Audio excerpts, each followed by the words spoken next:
Hindupuram assembly నియోజకవర్గానికి నందమూరి బాలకృష్ణ గారు శాసనసభ్యులుగా ఎన్నికైన తర్వాత హిందూపురం అసెంబ్లీ నియోజకవర్గం రూపురేఖలే మారిపోయాయి.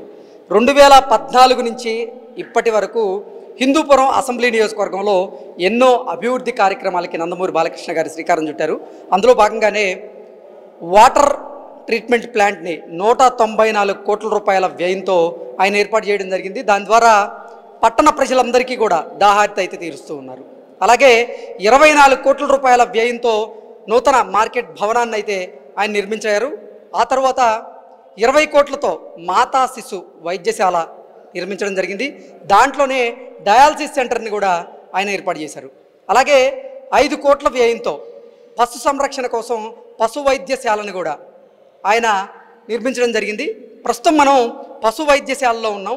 ఇక్కడ ఎటువంటి సేవలు అందుతున్నాయి, రోజుకి ఎన్ని పశువులు ఇక్కడ వ్యాధి నిర్ధారణ కోసం వస్తున్నాయి, అసలు ఇక్కడ ఎటువంటి పరీక్షలు చేస్తున్నారనేది ఓవరాల్గా మనం తెలుసుకునేటువంటి ప్రయత్నం చేద్దాం. ప్రస్తుతం ఈ పశు వైద్యశాలకు సంబంధించినటువంటి అసిస్టెంట్ డైరెక్టర్ అయిన తిప్పేస్వామి గారు మనతో ఉన్నారు, వారితో మాట్లాడదాం. తిప్పేస్వామి గారు, ఈ పశు వైద్యశాలలో ఎటువంటి వైద్య పరీక్షలు చేస్తూ ఉన్నారు, రోజుకి ఎన్ని పశువులు ఇక్కడ వైద్య సదుపాయాల కోసం వస్తూ ఉన్నాయి?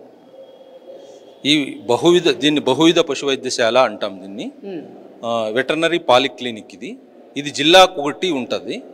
ప్రతి జిల్లాలో జిల్లా హెడ్ క్వార్టర్లో ఉంటుంది. కానీ ఇక్కడ హిందూపూర్లో జిల్లా హెడ్ క్వార్టర్ కాకపోయినా అప్పుడు నందమూరి తారక రామారావు ఎన్టీఆర్ గారు ఇప్పుడు ఇక్కడ ఎమ్మెల్యేగా ఉన్నప్పుడు దీన్ని ఇక్కడ స్థాపించడం అనేటువంటిది జరిగింది. ఓకే, అంటే ఈ హాస్పిటల్ ఏర్పడడానికి కారణం నందమూరి తారక రామారావు గారు, ఆయన చొరవతోనే ఇక్కడ హాస్పిటల్ అయితే నిర్మాణం జరిగింది. అవును, ఎన్టీఆర్ గారు ఉన్నప్పుడే ఈ జిల్లా స్థాయి హాస్పిటల్ను ఇక్కడ నిర్వహించడం జరిగింది. భవన కొరత అనేటువంటిది ఉండింది.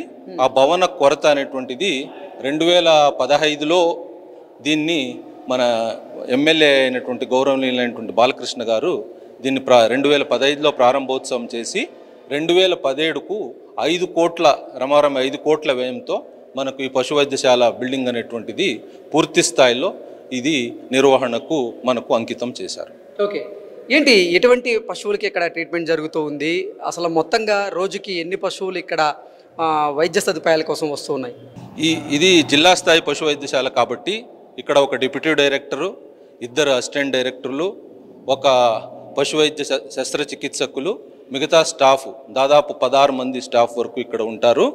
ఇక్కడ రోజుకు 90 నుంచి 100 పశువులకు జిల్లాల నుంచి అన్ని కేంద్రాల నుంచి ఇక్కడ మనకు దగ్గరున్న విలేజెస్ నుంచి ఎక్కువ వస్తూ ఉంటాయి.